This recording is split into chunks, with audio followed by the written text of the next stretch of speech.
Every morning at dawn, I walk miles for the water and firewood my family needs. I prepare the breakfast. I get my son ready for school.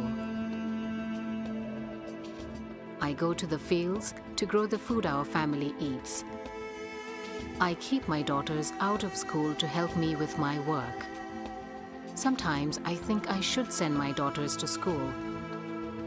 But where is the money, and who will do all the work at home? I have never been to school. I was married at 12, gave birth at 15. My child was born at home, and I have never seen a doctor. My husband moved away 5 years ago to earn money, but he can barely pay to live in the city.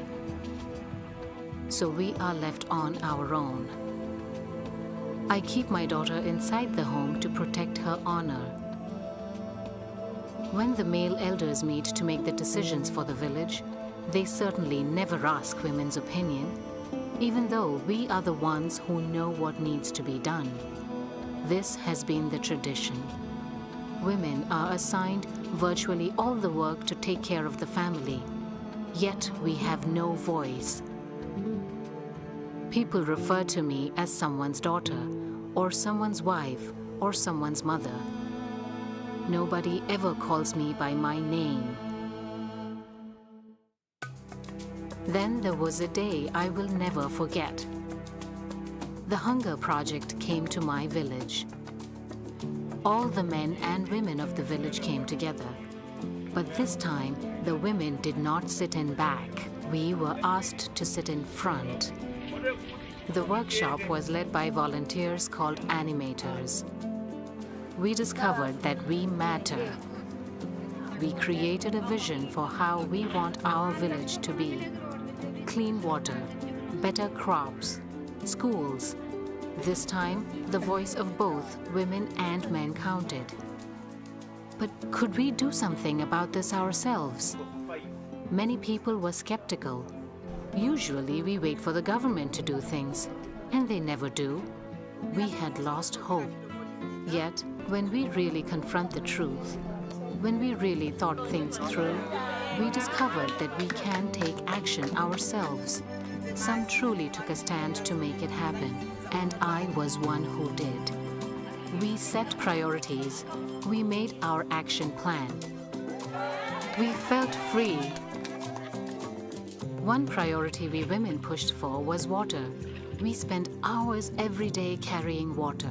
So as a village, we had a hand pump installed for a well near our homes that all of us could use. We wanted better crops. No government extension worker ever visited our village. We made it our business to make sure he did. We built an irrigation system, so we are not dependent on scarce rainfall. We were able to grow enough food to sell and started earning money. We have many more priorities now. We are planting a village woodlot so we women and our daughters don't have to walk miles carrying firewood. I just cannot tell you how heavy that wood is. One enormous burden on women is that we must spend hours every day grinding food by hand. By all borrowing money together, we bought the machine that grinds food in minutes. With more time, I am taking literacy and numeracy classes. Me, my mother could never read. Her mother could never read. Now I can count money and not be cheated at the market. Now I am confident. Now I speak out. The animators encouraged us to form women's groups. We took out loans. We expanded our farms, earned more money, and repaid our loans. Before, it was taboo for women even to touch money. Now we run our own village bank. My husband has returned from the city. He now works with us in our business. With more income, we eat better and keep our daughters in school. We learned about HIV/AIDS. The animators, did plays where we saw how it really is here.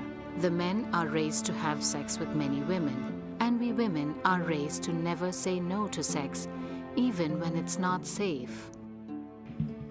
Our people are dying in their most productive years because of how we were raised as men and women. We took a stand to change this, both the women and men. Our health committee launched a campaign. We want everyone to know how to prevent AIDS.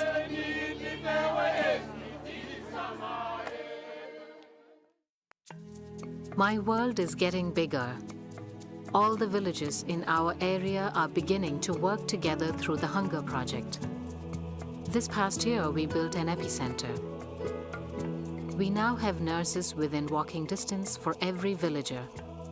There are nutrition classes, skills trainings, a community farm where we learn how to grow new crops and to use compost for better yields.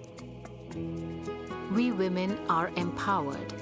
This doesn't mean someone gave us power.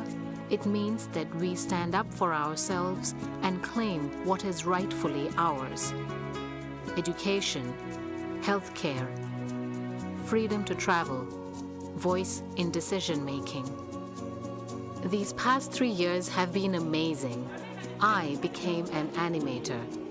I ran for local government and won. Every step of the way, there was training and partnership from the Hunger Project. I am a respected leader in my community.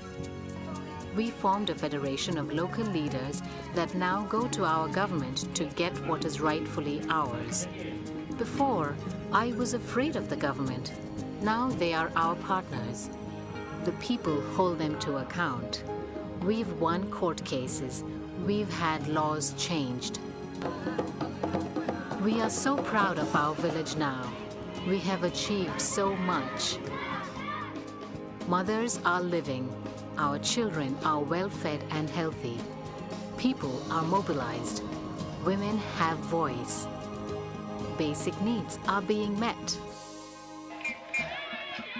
Recently, Hunger Project investors from other countries came to visit, to share in our vision, to celebrate our accomplishments. From my first workshop, they told me I had this family, sisters and brothers from around the world, committed to my success. My family is bigger than I ever knew. Millions of women and men in thousands of villages. More than 180,000 trained volunteer leaders. Thousands of committed investors.